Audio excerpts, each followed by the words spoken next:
News on Sunday, April 12th from Tokyo. I'm Hirokazu Sakamaki. And I'm Yuka Matsumoto.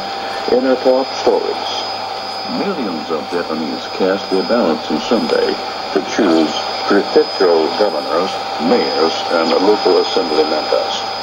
The elections are the first since last December's lower house poll, in which the ruling coalition scored a landslide victory.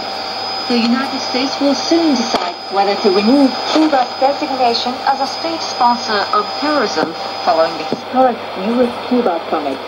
And the tourism ministers of Japan, China, and South Korea have agreed to work together to boost the number of tourists among their countries.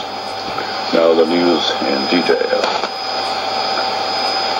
Millions of Japanese cast their ballots on Sunday to choose prefectural governors, mayors, and local assembly members. The elections are the first since last December's lower house poll, in which the ruling coalition scored a landslide victory.